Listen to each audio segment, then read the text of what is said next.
Hello बच्चों, कैसे हैं आप सभी। आशा करता हूं आप सभी अच्छे होंगे। तो बच्चों, क्लास 10th की मैथ का चैप्टर फर्स्ट का वन शॉर्ट वीडियो आ गया है। आप इस वीडियो को पूरा देख लीजिएगा। इसके अलावा आपको कुछ नहीं पढ़ना पड़ेगा, ठीक है। और इसमें कौन सा इंपॉर्टेंट क्वेश्चन है ये भी मैं आपको बताया हूं, ठीक है, जो हमेशा आते हैं। तो यदि आपको अच्छे से पढ़ना है तो पूरे वीडियो देख लीजिएगा और वन शॉर्ट वीडियो भी देख लीजिएगा। आपका अच्छा खासा ये चैप्टर तैयार हो जाएगा, ठीक है। तो चलिए बच्चों स्टार्ट करते हैं। तो पहले वन शॉर्ट वीडियो में हम क्या क्या पढ़ेंगे वो देख लीजिए। अंकगणित की आधारभूत प्रमेय पढ़ेंगे।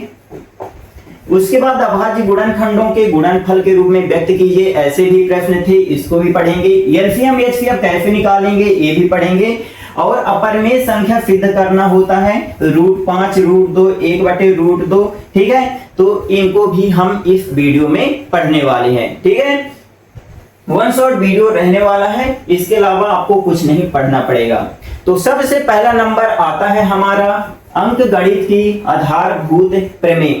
अंकगणित की आधारभूत प्रमेय क्या कहती है बच्चों कि प्रत्येक भाज्य संख्या को अभाज्य संख्याओं के गुणनफल के रूप में लिखा जा सकता है। जैसे देखिए मेरे पास ये नंबर है, ये जो है तो एक भाज्य संख्या है, ठीक है। कैसी संख्या है? भाज्य संख्या है। और मैं इसको तोड़ लेता हूं तो 72 को तोड़ूंगा तो 36, 2 से तोड़ूंगा तो 18, 2 से तोड़ूंगा तो 9, 3 से तोड़ूंगा तो 3 और 3 से तोड़ूंगा तो 1, ठीक है। तो इस तरह मैं तोड़ लेता हूं। तो 72 को मैं कैसे लिख सकता हूं? 2 गुणा 2 गुणा 2, 2 गुणा 2 गुणा 2 और 3 गुणा 3, ऐसे लिख सकता हूं कि नहीं, ठीक है। तो वही कह रहा है। अब आपको मालूम होगा कि 2 और 3 क्या है? अभाज्य गुणनखंड है, अभाज्य संख्या है, ठीक है। तो यहां हम इनको लिख देंगे कि 2 और 3 क्या है? अभाज्य संख्या है।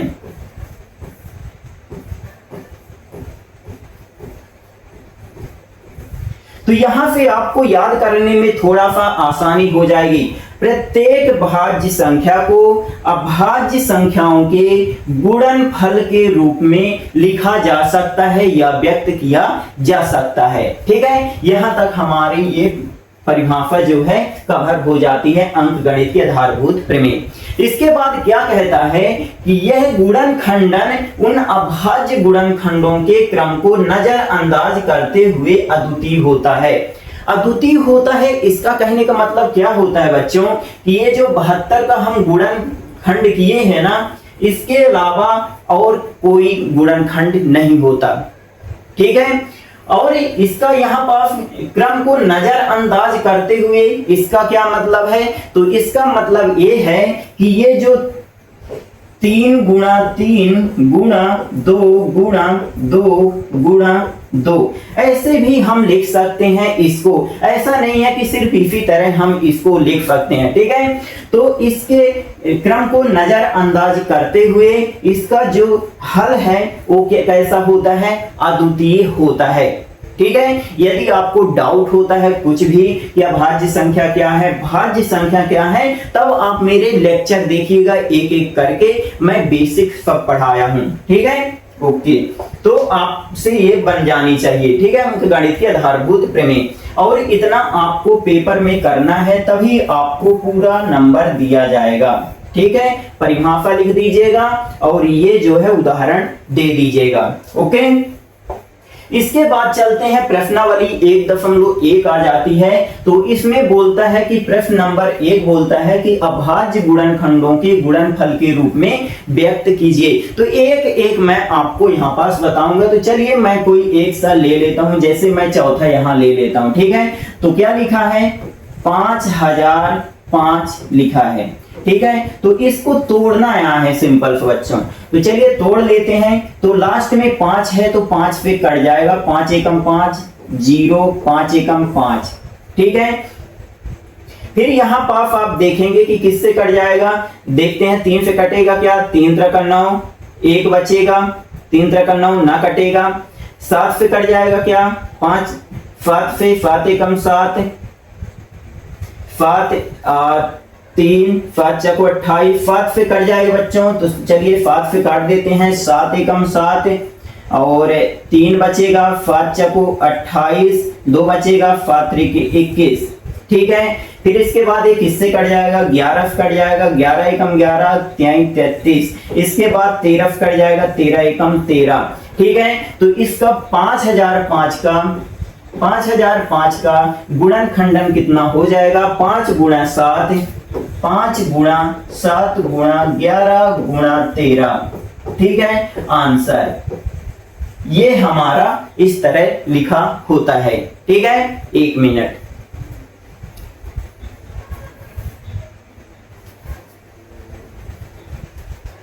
तो कुछ इस प्रकार हम करते हैं मतलब, तो इसी तरह आपको सभी कर लेना है। ठीक है, इसके बाद आगे हम चलेंगे। दूसरा प्रश्न क्या कहता है कि पूर्णांकों के निम्नलिखित युग्मों के एचसीएफ और एलसीएम ज्ञात कीजिए तथा इसकी जांच करना है कि दो संख्याओं का जो गुणनफल होता है एचसीएफ और एलसीएम के बराबर होता है। ठीक है, तो देखिए बच्चों, ये थोड़ा प्रश्न है वो बड़ा रहता है, तो मैं इसमें से कोई एक आपको बता देता हूं। चलिए मैं यही ले लेता हूं, फर्स्ट नंबर 26 और 91। तो 26 और 91 का आपको पहले क्या निकाल लेना है बच्चों? एलसीएम निकाल लेना है। ठीक है, तो चलिए 2 से काट देते हैं, 13 और 91 ये सीधे उतार देंगे। ठीक है, 91 2 से नहीं कटेगा, इसलिए हम 91 लिख दिए। अब ये 13 से कट जाएगा, 13 एकम 13 और 13 सत्ते 91। इसके बाद 7 से कट जाएगा, 7 एकम 7 और 1। ठीक है, तो इतना हमारा आ जाएगा। तो अब हम लिखेंगे कि एलसीएम ऑफ कितना 26 और 91 बराबर कितना 2 गुणा 13 गुणा 7 और यहां पास हमारा कितना आ जाएगा 13 सत्ते 91 और 91 का गुणा अगर हम 2 में कर दें तो 182। ठीक है, देखिए 7 का गुणा 13 में करेंगे तो 91 आएगा, 91 का गुणा 2 में कर देंगे तो 182 आ जाएगा। ठीक है, इसके बाद अब हम क्या करेंगे बच्चों, यहां पास हम हमारा एलसीएम निकल आया।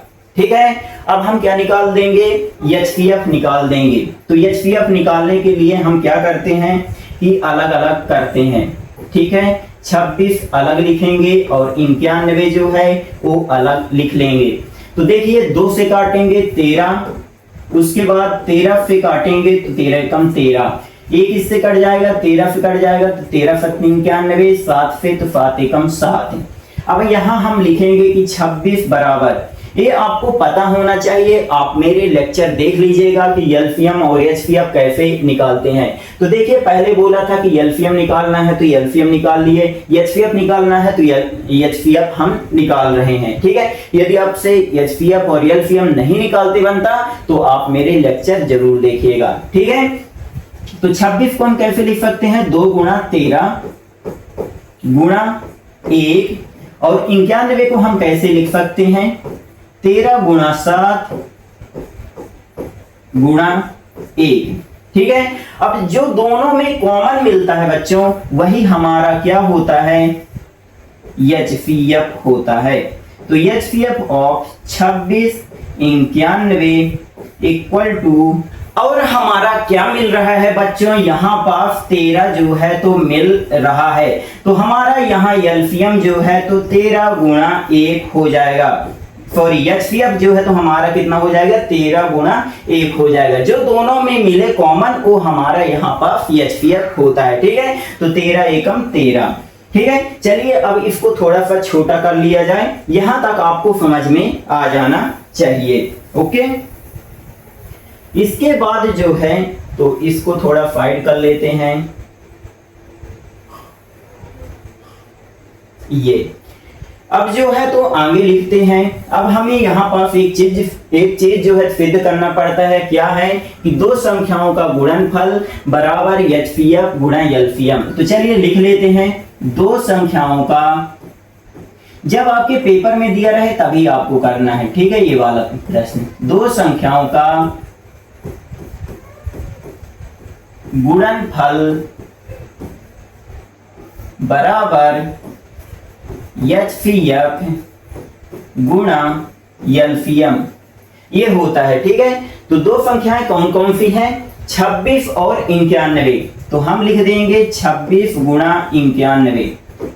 HCF हमारा कितना आया था? 13, तो 13 लिख देंगे। और LCM कितना आया? 182, तो 182 यहाँ पास हम लिख देंगे।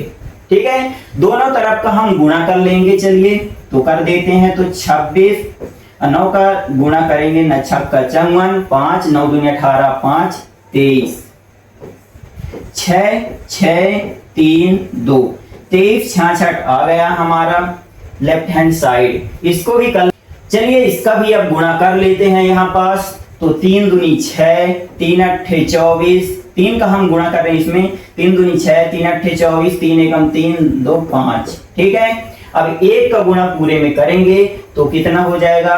2 8 1, तो 6 6 8 5 13 2। तो आप यहाँ देख पाएंगे कि दोनों पक्ष जो हैं वो बराबर आ रहे हैं। तो लिखेंगे left hand side equal to right hand side. ठीक है, इति सिद्धम। ठीक है, इति सिद्धम। इतना हमें करना पड़ता है सेकंड वाले क्वेश्चन में। ओके, तो इस प्रकार आप सभी कर लीजिएगा। किसी भी प्रकार का डाउट हो आप कमेंट करिएगा। यहां तक किसको किसको समझ में आया कमेंट कर दीजिएगा। यदि नहीं आया समझ में वो भी आपको कमेंट कर देना है। ठीक है, अब थर्ड क्वेश्चन में चलते हैं। तो थर्ड क्वेश्चन बोलता है कि अभाज्य गुणनखंड विधि द्वारा निम्नलिखित पूर्णांकों के HCF और LCM निकालना है। ये हमारा थर्ड क्वेश्चन है प्रश्नावली 1.1 का। ठीक है, तो चलिए HCF और LCM निकाल लेते हैं। तो चलिए पहला प्रश्न क्या बोलता है कि ये पहले LCM निकाल लेते हैं। तो LCM निकालने के लिए तीनों को इकट्ठा लिखते हैं और यहां पास किससे पहले काटते हैं? 3 से काटते हैं। 3 चको 12, 3 पचे 15, 3 सते 21। ठीक है, 7 से काट देते हैं। 7 एकम 7, 5 और 4। फिर 5 से काट देते हैं। 5 एकम 5, 1 और 4। फिर यहाँ पास 2 से काट देते हैं। 2 एकम 2, सॉरी 2 दूनी 4 और 1 1। फिर 2 से काट देते हैं। 2 एकम 2, 2 एकम 2, 2 एकम 2। ठीक है, तो ये हमारा अब यहां हम लिख देंगे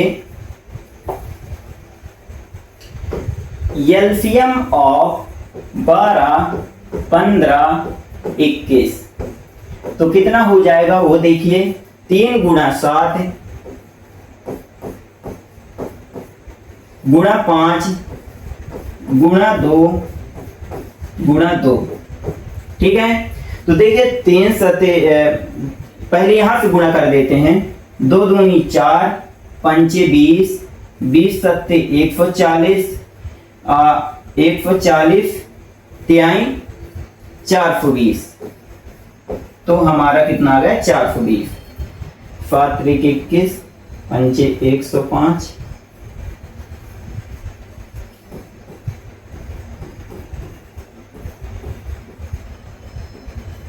ठीक है, तो इतना हमारा 420 आ जाएगा LCM। ओके, अब इसी का हम क्या निकाल लेते हैं?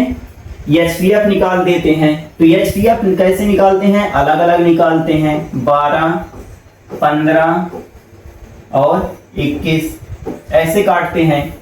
ठीक है, चलिए तो 2 से काट देते हैं। 2 छक्का 12, 2 से काटे तो 2 3 6। इसके बाद 3 से काटे तो 3 एकम 3। ओके, इसको 3 से काट देते हैं। पहले तो 3 पचे 15, अब 5 से काटे तो 5 एकम 5। इसको भी 3 से काट देते हैं। तो 3 सत्ते 21 और 1 7 से कट जाएगा तो 7 एकम 7। ओके, अब देखिए 12 बराबर हम क्या लिख सकते हैं? 2 गुणा 2 गुणा 3। 15 बराबर क्या लिख सकते हैं? 3 गुणा 5 और यहाँ 1 भी लिख दीजिएगा, ये लास्ट वाला। 3 गुणा 5 गुणा 1 और 21 बराबर आप क्या लिख दीजिएगा? 3 गुणा 7 गुणा 1। अब देखिए तीनों में क्या कॉमन आपको दिखाई दे रहा है, तो यहां पास तीनों में हमें कॉमन दिखाई दे रहा है 3, और क्या दिखाई दे रहा है आपको 1। ठीक है, ये दिखाई दे रहा है। तो हमारा HCF हो जाएगा HCF ऑफ 12, 15 और 21 इक्वल टू 3 गुणा 1, तो 3 एकम 3। ठीक है, इतना हमारा हो जाएगा। तो इसी तरह आपको यहां पास सभी के निकाल लेना है HCF और LCM। ठीक है, किसी को भी डाउट हो आप कमेंट जरूर करिएगा, मैं आपको रिप्लाई जरूर करूंगा।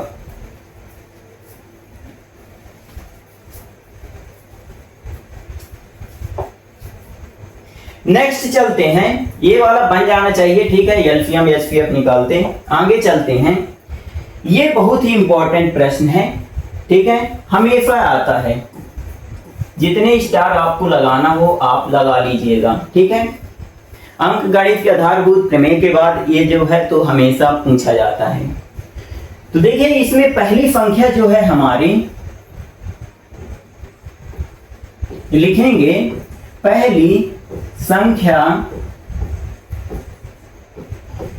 बराबर 306। दूसरी संख्या कितनी दी हुई है, दूसरी संख्या बराबर 657, इतना दिया हुआ है। ठीक है, और क्या दिया हुआ है, HCF दिया हुआ है। जो दिया हुआ हो उसको पहले आप लिख लिया करिए। ठीक है, और LCM हमें क्या करना है, निकालना है। ठीक है, ये तो एक फॉर्मूला होता है बच्चों, कौन सा होता है फॉर्मूला, पहली संख्या गुणा दूसरी संख्या इक्वल टू HCF गुणा LCM। ठीक है, तो पहली संख्या कितनी लिखी हुई है, 306, तो 306 हम लिख देंगे, गुणा दूसरी संख्या कितनी लिखी हुई है, 657। HCF कितना दिया हुआ है, 9, तो 9 लिख देंगे। LCM कितना दिया हुआ है, नहीं दिया, तो LCM हम यहाँ लिख देंगे। LCM तो ही निकालना था, है ना। अब देखिए फिर से लिख देंगे 306 गुणा 657 बराबर, ये बटे में 9 यहाँ आ जाएगा और यहाँ पास LCM चला जाएगा। ठीक है, गुणा में था 9 तो इधर आएगा तो बटे में हो जाएगा। ठीक है, अब देखिए यहाँ हम काट लेते हैं, तो 29 27 3 बचेगा, न चाहो 36।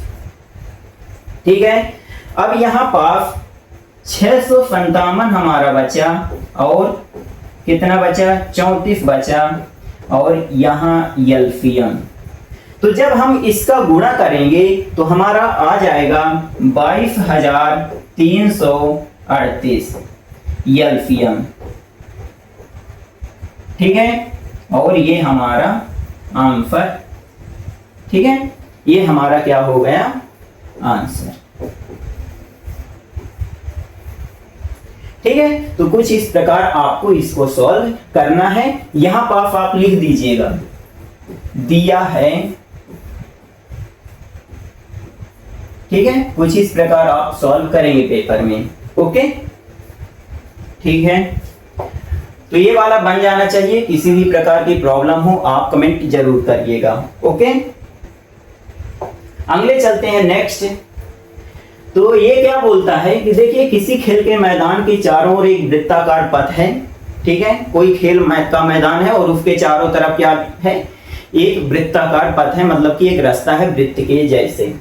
इस मैदान का एक चक्कर लगाने में सोनिया को 18 मिनट लगते हैं, जबकि इसी मैदान का एक चक्कर लगाने में रवि को 12 मिनट लगते हैं। मान लीजिए कि वो दोनों एक ही स्थान और एक ही समय पर चलना प्रारंभ करके एक ही दिशा में चलते हैं, तो कितने समय बाद वो पुनः प्रारंभिक स्थान पर मिलेंगे। तो देखिए, जब भी ऐसे सवाल आए मिलने मिलाने वाले, तो आपको क्या करना है, सिंपल सा एलसीएम निकाल देना है। ठीक है, तो सिंपल सा हम क्या करेंगे कि यहां डालेंगे सॉल्व और लिखेंगे 12 और 18। 2 से लिखेंगे तो 2 छक्का 12, 2 नाम 18, 2 से तो 2 3 6 और 9, ये तो ना कटेगा। फिर 3 से इसको काट लेंगे, 3 एकम 3, 3 त्रिका 9, और यहाँ पास 3 से इसको काट देंगे, 3 एकम 3, 3 एकम 3। ठीक है, अब इसको आगे करेंगे तो एलसीएम कितना आ जाएगा, 12 और 18 का 2 गुणा 2 और 3 गुणा 3। ठीक है, तो 2 दूनी 4, 4 3 12, 3 36, 36 मिनट हमारा यहाँ आ गया। तो यहाँ पास हम लिखेंगे, आगे लिख देंगे। इस तरह के प्रश्न में आपको हमेशा एलसीएम निकालना है। ठीक है, अब लैंग्वेज चेंज कर दे तो आपको तब भी यही लिखना है। ठीक है, इसी तरह करना है। लिखेंगे कि सोनिया और रवि को,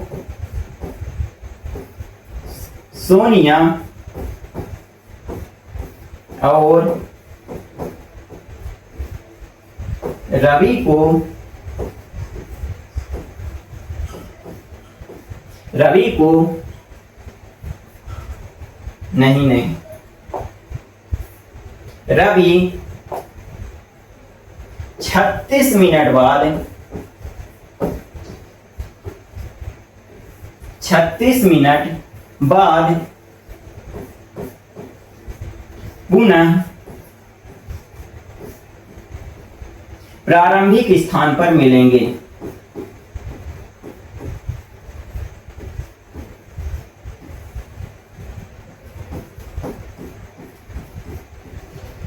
स्थान पर मिलेंगे।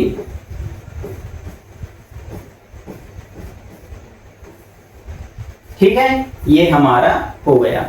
तो इस तरह के जब भी प्रश्न आपसे पूछे तो इसी तरह आपको करना है। ओके, इसके बाद एक प्रश्नावली 1.1 क्या होती है, खत्म होती है। और अब हम चलते हैं प्रश्नावली 1.2 में।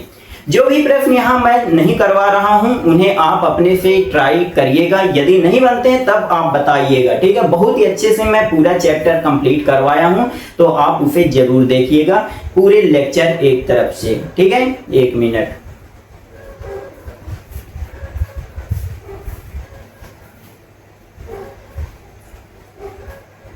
इसके बाद प्रश्नावली 1.2 आती है। तो प्रश्नावली 1.2 में क्या कहता है कि आपको सिद्ध करना है कि √5 जो है एक अपरिमेय संख्या है। तो चलिए इसको भी कर लेते हैं।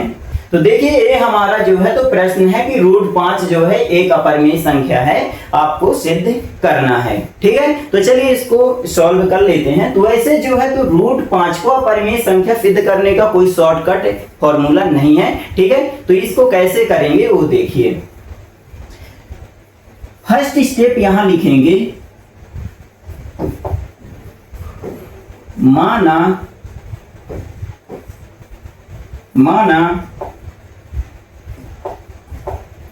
√5 एक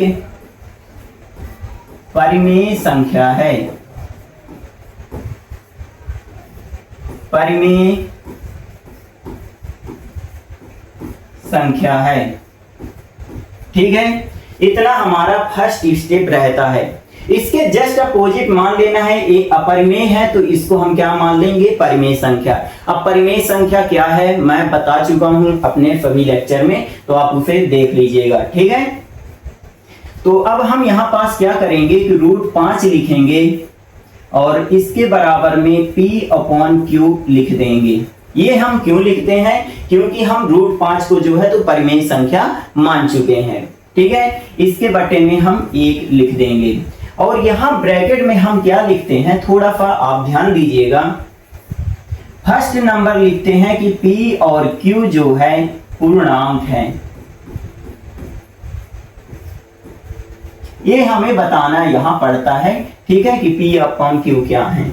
दूसरा नंबर क्या लिखते हैं कि Q बराबर 0 नहीं है, ठीक है, क्योंकि हम इसे परिमेय माने हैं। परिमेय संख्या वही होती है जिसका जो हर है वो 0 के बराबर ना हो।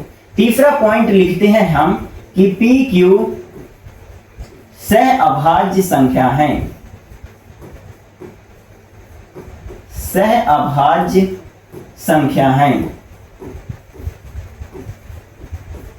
ये भी लिखते हैं, ठीक है। ओके, तो ये आपको यहाँ पास इतना लिखना होता है, मैं अपने सभी लेक्चर में आपको बताया हूं, ठीक है। अब यहाँ पास हम क्या करेंगे, तिर्यक गुणा कर देंगे, ठीक है, मतलब कि इसका गुणा इसमें करेंगे, इसका गुणा इसमें करेंगे, इसका गुणा इसमें करेंगे, तिर्यक गुणा करेंगे। आप यहां लिख भी दीजिएगा कि तिर्यक गुणा करने पर। तो चलिए मैं कर देता हूं, √5 गुणा Q बराबर 1 गुणा P। तो √5 का गुणा होगा तो क्या हो जाएगा, Q और यहां हो जाएगा P। अब इसके बाद अब हम लिखेंगे, सॉरी,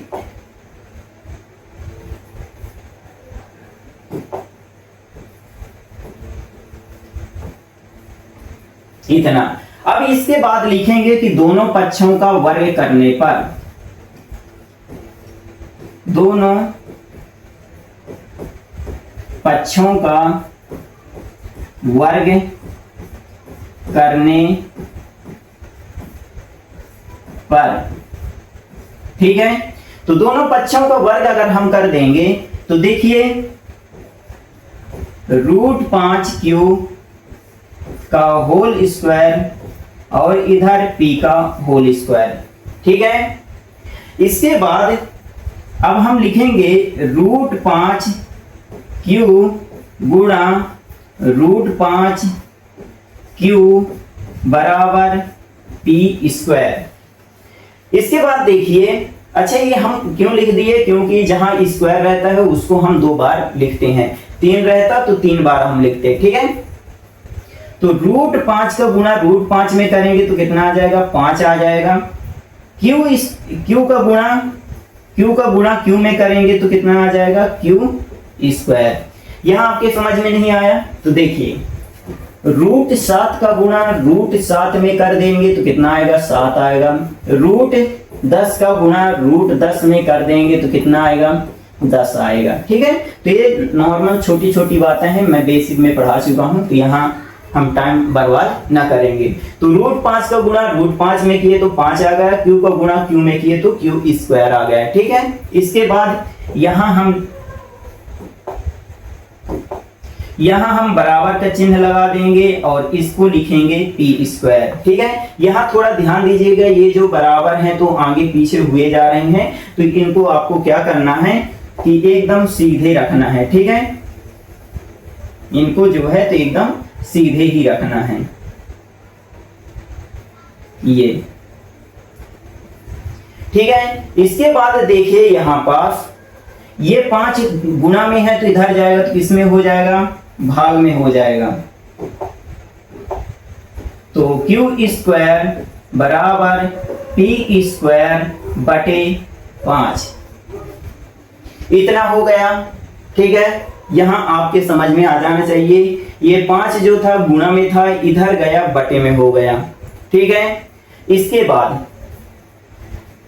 बाद अब हम लिखेंगे, देखिए यहां पास यदि आप देखेंगे कि P स्क्वायर जो है 5 से क्या हो रहा है, विभाजित हो रहा है, तो P भी क्या होगा, 5 से विभाजित होगा। यदि कोई संख्या किसी संख्या से विभाजित हो रही है तो उस संख्या का वर्ग भी उस संख्या से विभाजित होगा, ये मैं बेसिक में पढ़ा चुका हूं, ठीक है। तो आप उसे देख लीजिएगा। तो P स्क्वायर जो है तो 5 से विभाजित हो रहा है, ठीक है। लिखेंगे यहां P स्क्वायर 5 से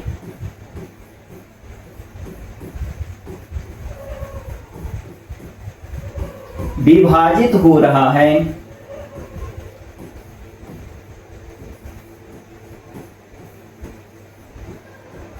तो P भी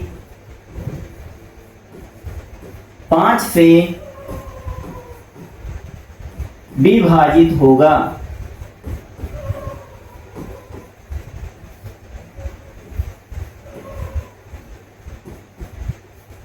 ठीक है, इतना आपके समझ में आ जाना चाहिए।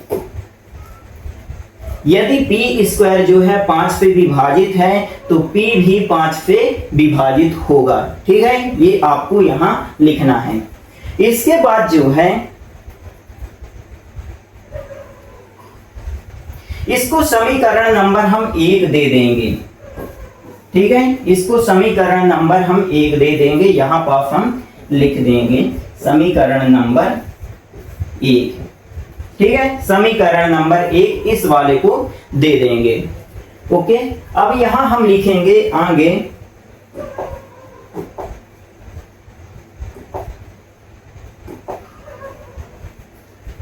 क्या लिखेंगे, समीकरण 1 में P बराबर 5m रखने पर, ठीक है, P बराबर 5m रखने पर कहां रखेंगे, समीकरण नंबर 1 में इस वाले यहां पास जो है, तो यहां पास जो है तो हम क्या रख देंगे, 5m रख देंगे। ठीक है, इस वाले समीकरण में हम जहां भी P आपको दिखाई देगा वहां हम क्या रख देंगे, 5m। तो देखिए क्या यहां पास हो जाएगा, 5q हो जाएगा, 5q का स्क्वायर बराबर p की जगह हम कितना रख देंगे, 5m रख देंगे, और उसका होल स्क्वायर लगा है तो होल स्क्वायर लगा देंगे। ठीक है, इसके बाद यहां 5q स्क्वायर, अब इसका अगर हम ब्रैकेट के बाहर लाएंगे, इसको तोड़ेंगे तो कितना हो जाएगा, 25m स्क्वायर। आपके अभी समझ में नहीं आया वो देखिए कैसे, 5m का गुणा हम 2 बार कर देंगे, तो 5 का गुणा हम 5 में किए तो 25 आ गया, और m का गुणा m में किए तो कितना आ गया, m स्क्वायर आ गया। ठीक है, ये आपके समझ में यहाँ आ जाना चाहिए। ठीक है, ये बेसिक बातें हैं। अब देखिए यहां पास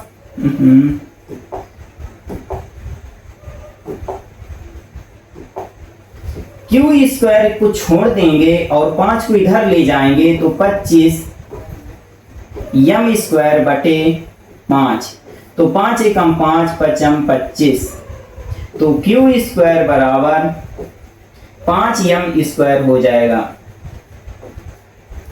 ठीक है, क्यू स्क्वायर बराबर 5m स्क्वायर हो जाएगा ना। ठीक है, इसके बाद आप यहां देखेंगे कि क्यू स्क्वायर बटे ये जो 5 है यहां नीचे आ जाएगा, और यहां लिख देंगे m स्क्वायर। अब यहां आप देखेंगे कि क्यू स्क्वायर जो है तो 5 से विभाजित हो रहा है, क्यू स्क्वायर में 5 का भाग जा रहा है तो क्यू में भी 5 का भाग जाएगा। ठीक है, तो क्यू स्क्वायर जो है तो 5 से विभाजित हो रहा है तो क्यू भी 5 से विभाजित होगा, तो लिख देंगे क्यू स्क्वायर 5 से विभाजित हो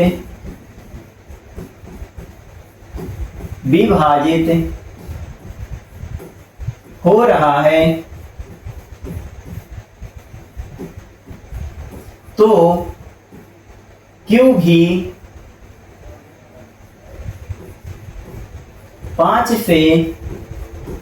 क्यू भी 5 से विभाजित होगा।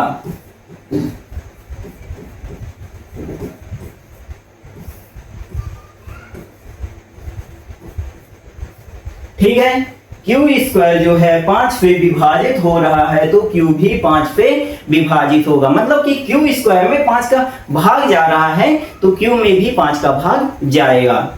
ठीक है, ओके, इतना आया समझ में कि नहीं। लेकिन अब यहां पास देखिए कि P और Q को हम क्या माने थे, परिमेय संख्या, मतलब कि इनका जो है तो HCF कितना आना चाहिए, 1 आना चाहिए। लेकिन यहां पास अगर आप देखेंगे तो P और Q जो है, P भी 5 से विभाजित हो रहा है और Q भी 5 से विभाजित हो रहा है, मतलब कि यहां पास जो है तो हमारा HCF कितना आ रहा है, 5 आ रहा है। 1 आना चाहिए, सहअभाज्य संख्या का मतलब होता है कि हमारा HCF जो है तो 1 आना चाहिए, लेकिन यहां पास जो है HCF कितना आ रहा है, 5 आ रहा है।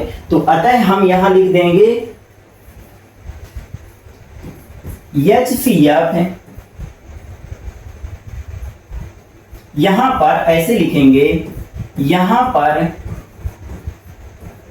HCF है 1 के बराबर नहीं है, अतः हमारी कल्पना गलत है। इसलिए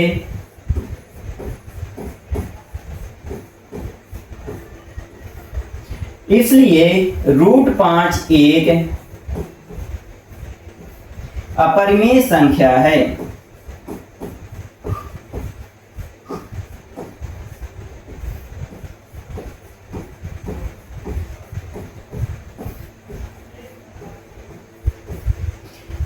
√5 क्या है, अपरिमेय संख्या। यहाँ HCF जो है 1 के बराबर नहीं है, अतः हमारी कल्पना गलत है, इसलिए √5 क्या है, एक अपरिमेय संख्या है। ठीक है, इतना आपको लिखना है और आपको यहाँ पास जितना नंबर का होगा पूरा का पूरा नंबर मिलेगा, क्योंकि हम कुछ भी नहीं छोड़े हैं, अच्छे से टीचर को यहाँ पास समझाए हैं। ठीक है, ओके। इसके बाद ये इसी तरह अगर मैं √2 दे दूं तो बन जाएगा। इसी तरह अगर √2 भी आ जाता है तो वो भी आपसे बन जाना चाहिए। बिल्कुल सेम टू सेम आपको करना है। ठीक है, कुछ भी आपको नहीं करना है। उदाहरण में है √2 आता ही आता है कि रूट बताइए कि सिद्ध कीजिए कि √2 जो है अपरिमेय संख्या है कि नहीं। ठीक है, सिद्ध कीजिए कि √2 जो है अपरिमेय संख्या है या नहीं, आपको बताना है। ठीक है, तो वो भी आप कर लेंगे। इसके बाद हम ये वाला प्रश्न लेते हैं कि सिद्ध की सेकंड वाला। देखिए, इसमें से मैं आपको जो है तो कौन कौन सा बता दूं। यदि मैं इसको बता देता हूं तो ये सारे कवर आपके हो जाएंगे। ठीक है, क्योंकि बिल्कुल सेम टू सेम सब हैं, किसी में भी कोई प्रॉब्लम नहीं होगी। चलिए मैं यहाँ पास जो है तो 2 बता देता हूँ। ठीक है, इसको बता देता हूँ और इसको बता देता हूँ। ओके, ठीक है, तो 3 + 2 √5 लेते हैं। सिद्ध कीजिए कि 3 + 2 √5 एक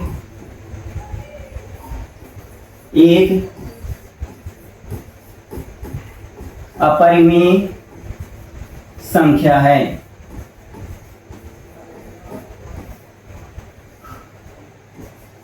ये आपको सिद्ध करना है। ठीक है, तो यहां पास हम क्या मान लेते हैं कि माना 3 + 2 √5 एक, यहां सॉल्व करने लगा। ठीक है, एक परिमेय संख्या है, परिमेय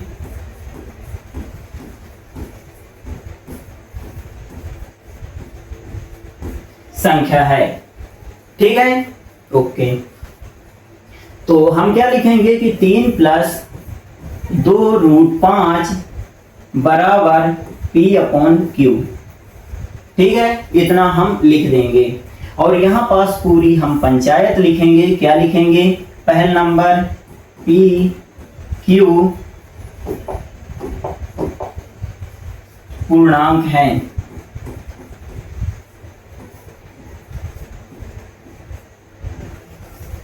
सेकंड नंबर Q जो है वो 0 के बराबर नहीं होना चाहिए। ठीक है, थर्ड नंबर क्या लिखेंगे, कि पी क्यू सह अभाज्य संख्या है।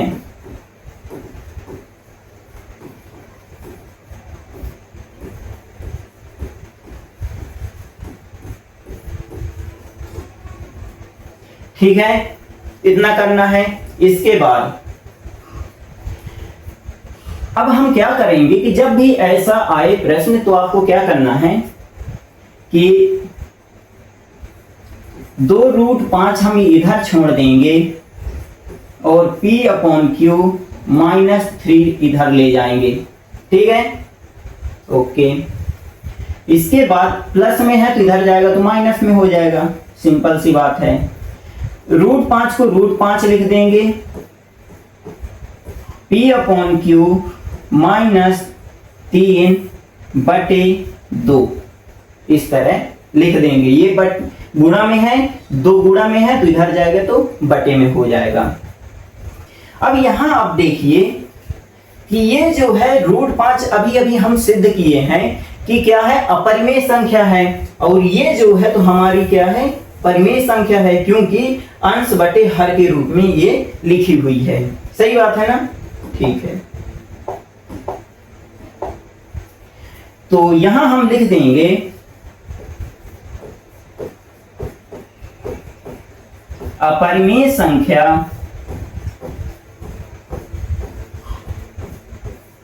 बराबर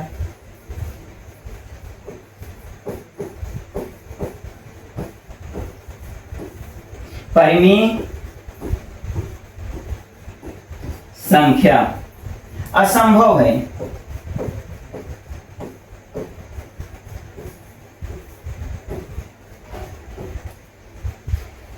ये बताइए कभी हाथी जो है बिल्ली के बराबर हो सकता है? नहीं ना। उसी प्रकार अपरिमेय संख्या जो है परिमेय संख्या के बराबर कभी नहीं हो सकती हैं। ठीक है, असंभव है। ठीक है, पर ये बराबर नहीं हो सकती। अतः हमारी कल्पना यहां पर क्या थी? अतः हमारी कल्पना गलत है और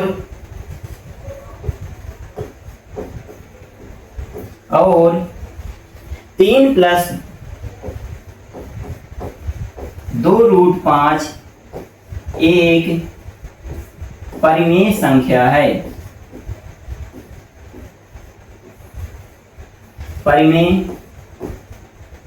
अपरिमेय संख्या है।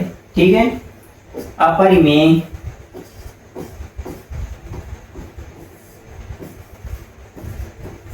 संख्या है। ठीक है, तो कुछ इस प्रकार हम इसको करेंगे। अतः हमारी कल्पना क्या है? गलत हो गई, क्योंकि ये जो है तो हम परिमेय संख्या माने थे। अतः 3 + 2√5 क्या है? एक अपरिमेय संख्या है। ठीक है, ये बन जाना चाहिए। इसके बाद जो है तो आगे देखते हैं। 7√5 सिद्ध कर लेते हैं। 7√5 एक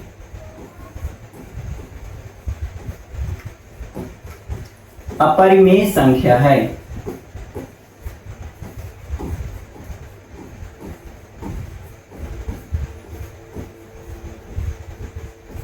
है ना? ये हमें सिद्ध करना है। क्वेश्चन नंबर 3 का ये दूसरा प्रश्न है, ये सिद्ध करना है। तो हम क्या करेंगे? सिंपल सा मान लेंगे कि माना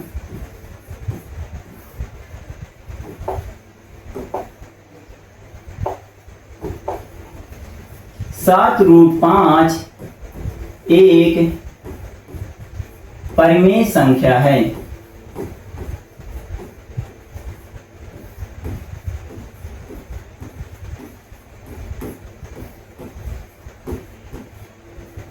ठीक है, इतना मान लेंगे तो लिखेंगे 7√5 बराबर P/Q। इतना मानेंगे कि ना मानेंगे? ठीक है, तो यहां पास आप पूरी पंचायत लिख दीजिएगा। ठीक है, जो भी लिखते हैं वो सब आप यहाँ पर लिख दीजिएगा तीनों पॉइंट, ठीक है। q बराबर जो 0 नहीं है। इसके बाद जो है तो यहाँ पर हम लिखेंगे कि √5 को छोड़ देंगे और p/q इधर लिख देंगे। 7 गुणा में है तो इधर आएगा तो किस में हो जाएगा, बट्टे में, ठीक है। अब देखिए यहाँ पास जो है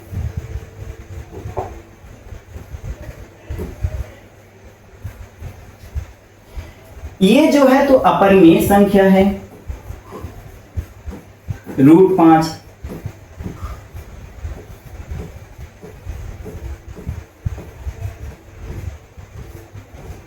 बराबर ये जो है तो कैसी संख्या है, परिमेय संख्या है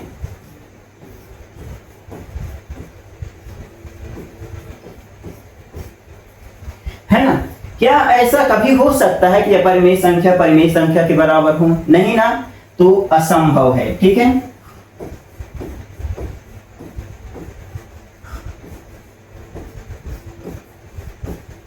असंभव है, अतः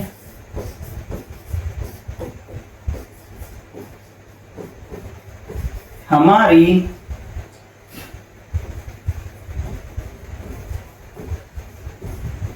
कल्पना गलत है। इसलिए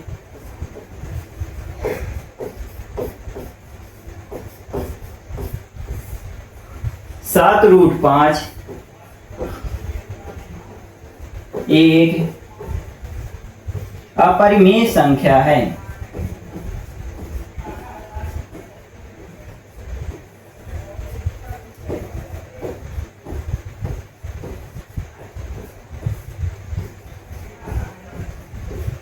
एक क्या है, अपरिमेय संख्या है, ठीक है।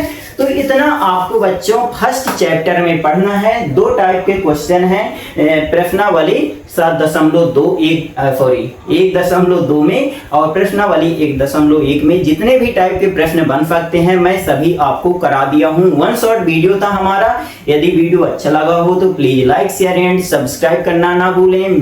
मिलते हैं अगले वीडियो में, तब तक के लिए जय हिंद जय भारत।